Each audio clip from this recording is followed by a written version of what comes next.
Assalamualaikum warahmatullahi wabarakatuh. Perkenalkan, nama saya Dia Cahyani Sasputri dari semester 5A, Prodi Pendidikan Agama Islam, Sekolah Tinggi Ilmu Tarbiyah Al-Fatah, Siman Sekaran, Lamongan.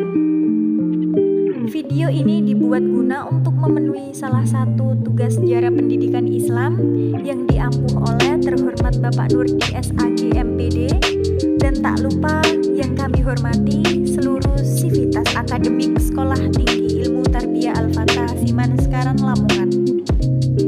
Di video kali ini, saya akan memaparkan sedikit tentang pendidikan Islam pada masa kekhalifahan Islam di Spanyol. Oke, langsung saja ke pembahasan. Yang pertama, ada proses masuknya Islam di Spanyol. Yang kedua, proses pembangunan dan kemajuan Islam di Spanyol. Yang ketiga, keadaan pendidikan Islam di Spanyol. Proses dan sejarah masuknya Islam di Spanyol. Semenanjung Iberia di Eropa, termasuk Spanyol dan Portugal modern, menjorok ke selatan di ujungnya dan dipisahkan dari ujung benua Afrika hanya oleh selat sempit. Spanyol diduduki oleh umat Islam pada masa pemerintahan Khalifah Al-Walid pada tahun 705 sampai 715 Masehi. Salah satu Khalifah Umayyah yang berbasis di Damaskus sebelum penaklukan Spanyol. Muslim mendominasi Afrika Utara dan menjadikannya salah satu provinsi Umayyah. Pada masa Khalifah Al-Walid, Musa bin Nushair memperluas wilayahnya dengan menduduki Al-Jazirah dan Maroko. Lalu ada 3 pejuang Muslim yang memimpin pasukan dalam menaklukkan Spanyol, yakni ada Tariq Ibnu Malik, Tariq Ibnu Zaid, dan Musa Ibnu Nushair. Musa bin Nushair mengirim pasukan Islam yang dipimpin oleh Tariq dan Zaid pada tahun 711 Masehi, hanya berjumlah 7.000 dan ditambah 5.000 orang.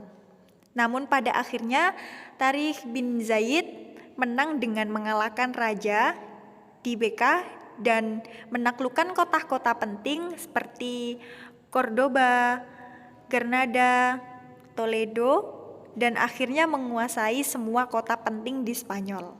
Lalu yang kedua, proses perkembangan, pembangunan, dan kemajuan di Spanyol. Yang pertama, ada mendirikan lembaga pendidikan pada periode 755 sampai 912 Masehi. Wilayah Spanyol berada di pemimpinan pemerintahan yang bernama Amir, yang tidak lagi tunduk pada Khalifah Abbasiyah di Baghdad. Amir pertamanya adalah Abdurrahman I, yang selanjutnya dikenal dengan nama Abdurrahman Ad-Dakhil. Karena dialah salah satu seorang keturunan Bani Umayyah yang lolos dari kejaran penguasa Bani Abbas pada saat perebutan kekuasaan Damaskus. Khalifah selanjutnya adalah Hasim I, Hakam I, Abdurrahman, Muhammad ibnu Abdurrahman, lalu ada Muzair ibnu Muhammad, dan Abdullah ibnu Muhammad. Pada masa pemerintahan inilah Spanyol mengalami kemajuan baik dalam bidang politik, ilmu pengetahuan, budaya, dan peradaban sebagai tersebut di atas. Bagaimana yang saya sebutkan di atas tadi. Lalu yang kedua ada pengembangan perpustakaan. Kelancaran proses pendidikan sangat bergantung pada instruktur penduduk atau pendukung. Di antaranya ada fasilitas perpustakaan. Untuk itu, Kekhalifahan Umayyah Spanyol melakukan upaya intensif untuk mengalokasikan dana dari kas negara untuk pembangunan berbagai fasilitas pendukung. Lalu yang ketiga, keadaan dan pola pendidikan Islam di Spanyol. Jadi keadaan dan pola pendidikan Islam di Spanyol, keadaannya itu antara lain ditandai dengan berdirinya masjid dan lembaga-lembaga pendidikan lainnya. Lalu pendidikan di Spanyol baik tingkat dasar maupun menengah pada umumnya dilakukan di masjid-masjid.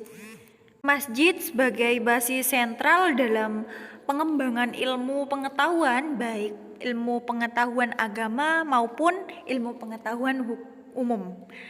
Jadi pada zaman pendidikan Islam di Spanyol itu dilakukan di masjid-masjid untuk mengembangkan ilmu pengetahuan agama maupun ilmu pengetahuan umum.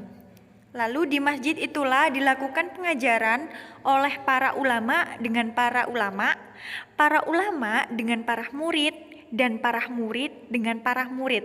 Hal ini dilakukan untuk bertemu agar saling memberi dan menerima ilmu pengetahuan, berdialog, berdiskusi, dan melakukan munazarah.